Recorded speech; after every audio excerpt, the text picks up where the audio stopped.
ये किताब का चनाचूर नाम क्यों है? हमारा जिंदगी जो ऐसा है ना, चनाचूर जैसा है। वो कभी मीठा लगता है, कभी खट्टा लगता है। ये दोनों किताब 2026 का कोलकाता बुक फेयर में बहुत चलेगा और मैं इसका जो स्टॉल नंबर होगा। एक कवि की संवेदनशीलता, एक कहानीकार की कल्पना और एक उपन्यासकार की गहराई। जब ये तीनों गुण किसी एक ही व्यक्तित्व में सिमट जाए तो शब्दों का जादू बिखरना लाजमी है। जी हाँ, आज हम बात कर रहे हैं एक ऐसी ही बहुमुखी प्रतिभा की धनी डॉक्टर सुपति कोटल के बारे में। डॉक्टर सुपति कोटल महज एक नाम नहीं, बल्कि साहित्य और शिक्षा के संगम की एक मिसाल है। पेशे से आप एक एसोसिएट प्रोफेसर हैं जो क्लासरूम में विद्यार्थियों का भविष्य संवारती हैं, लेकिन जब कलम हाथ में लेती हैं तो एक ऐसी लेखिका के रूप में उभरती हैं जिनकी रचनाएं सीधे दिल पर दस्तक देती हैं। हाल ही में डॉक्टर कोटल ने हमारे साथ खास बातचीत की। उन्होंने साझा किए अपने जीवन के वो अनुभव जिन्होंने उन्हें लिखने के लिए प्रेरित किया। उन्होंने अपनी किताबों के उन पन्नों को भी खोला जिनमें समाज, संवेदना और संघर्ष की अनगिनत कहानियां दबी हुई हैं।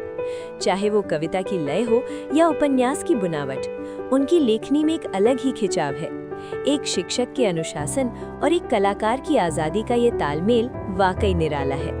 तो चलिए आज आपको रूबरू कराते हैं डॉक्टर सुपति कोटल के उस सफर से, जिसे देखने और सुनने के बाद आप भी उनकी किताबों की दुनिया में खो जाने के लिए बेताब हो उठेंगे। प्रस्तुत है डॉक्टर सुपति कोटल के साथ ये विशेष मुलाकात। नमस्कार, मैं रिंकू गुप्ता, आजकल न्यूज एक्सप्रेस से। अभी हमारे साथ मौजूद है associate professor doctor Supati Kotal. वो एक बहुत अच्छी लेखक है, कवि है। आइए उनसे ही बात करते हैं उनके प्रोफेशन और उनकी कुछ लिखी हुई किताबों के बारे में। मैम, सबसे पहले तो आपको बहुत बहुत आपका स्वागत है हमारे चैनल में। Thank you. सबसे पहले अपने प्रोफेशन के बारे में बताइए। मैं doctor Supati Kotal, associate professor of Maharaja Shrichandra college. मेरा सब्जेक्ट तो कॉमर्स है, लेकिन मेरा पैशन जो है वो थोड़ा लिटरेचर में है। इसीलिए लास्ट जो 2 बुक फेयर कोलकाता में, उसमें 5 किताबें मैंने लिखी है, तो एक एक करके दिखाए। बिल्कुल मैम। ये जो किताब है बंगाली में डिफरेंट छोटा बड़ा स्टोरी मिला के एक संकलन है। इसका नाम है अवतारनामा। तो ये अवतारनामा जो है, ये छोटी बच्ची को एकदम उसका जो चाइल्डहुड से बड़ा होने का छोटा छोटा जो विषय है उसमें इसमें इंक्लूड है।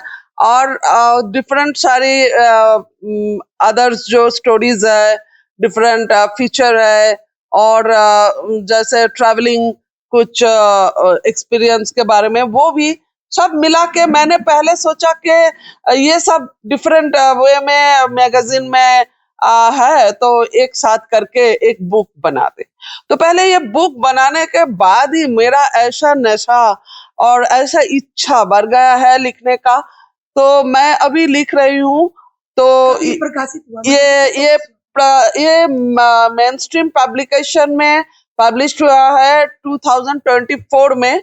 जो बुक फेयर हुआ है उसमें ये पब्लिश पहले हुआ था।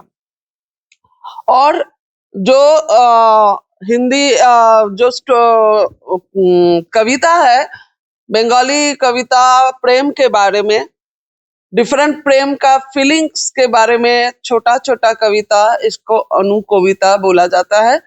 एक कविता का बुक का नाम है बिंदु बिंदु प्रेमो सिंधु। और जो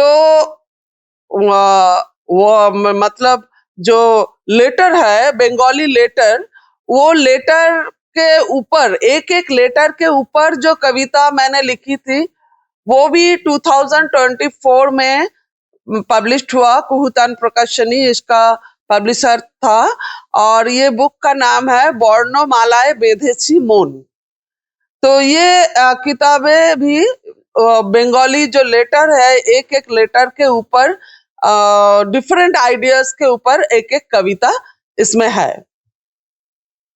और 2025 का बुक फेयर में एकदम लास्ट दिन में शायद आ गया ये किताब। ये एक नॉवेल है, छोटी सी नॉवेल, जो हमारा इंडिया का फ्रीडम के पहले से शुरू हुआ है। एक फैमिली, जो फैमिली गांव से कलकत्ता में आ रहा है, और आने के बाद क्या हुआ है, कैसे ये फैमिली जो स्ट्रक्चर था वो टूट गया था, कारण क्या था, सब ये किताब में है। ये इस किताब में गीता को, हमारा भगवत गीता को मालूम है ना, तो गीता को एक जो छोटी सी उसको मतलब गीता का जो स्तोत्र बोलते हैं, उसके बंगाली फॉर्म मैंने एक कवि से मिला है। वो छोटा जो स्तोत्र का विषय जो है, वो विषय इस उपन्यास में और इस नॉवेल में रिफ्लेक्टेड हो गया है। हाँ, क्यों ये स्ट्रक्चर, जो फैमिली स्ट्रक्चर है, ये टूट क्यों गया है, वो टूटने का कारण क्या है।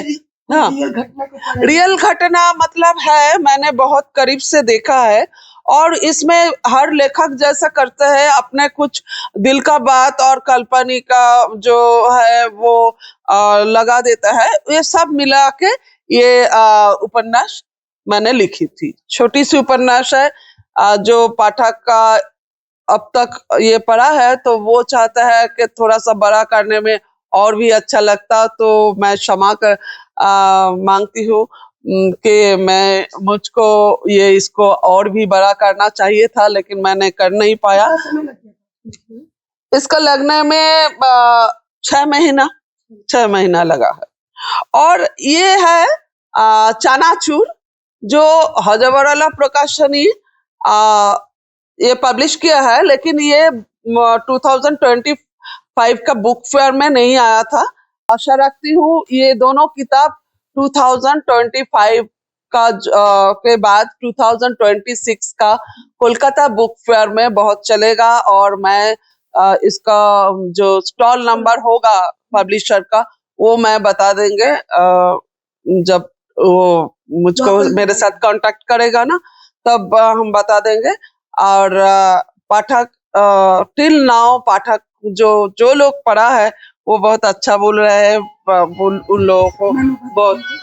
ये किताब का चनाचूर नाम क्यों है?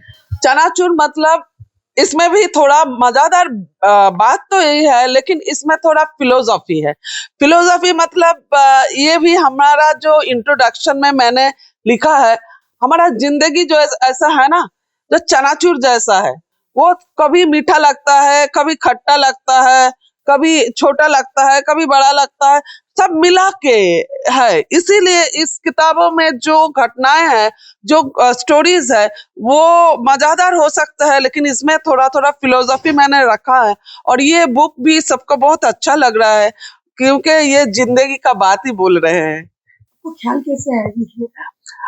ख्याल मतलब मैं ऐसा ही हर पल सोचती हूँ, लिखती हूँ थोड़ा थोड़ा इधर उधर। तो बचपन पे तो इतना सोचा नहीं था, लिखती थी, लेकिन किताबों निकालने के बारे में इतना ज्यादा नहीं सोचा था। ये चनाचूर बुक को मैंने देखा है, जो आइडियाज मेरा छोटा लड़का ने जब 3 साल का था ना, तब वो ये आइडिया दे दिया कि वो चनाचूर खा रहा था।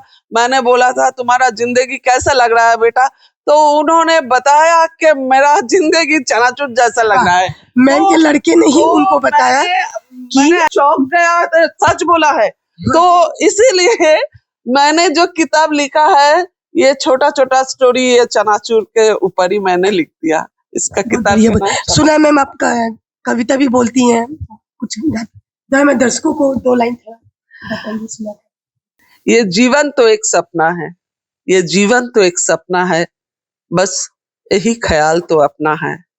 एक सपनों में हम सोते हैं, उठते ही हम ये कहते हैं, वो तो एक सपना था, कुछ भी नहीं तो अपना था। ये जीवन तो एक सपना है, बस यही ख्याल तो अपना है। बहुत बहुत धन्यवाद मैम। एक बार मैं दर्शकों को अपना नाम फिर से थोड़ा बोल दीजिए। मेरा नाम डॉक्टर शुभती कोटल।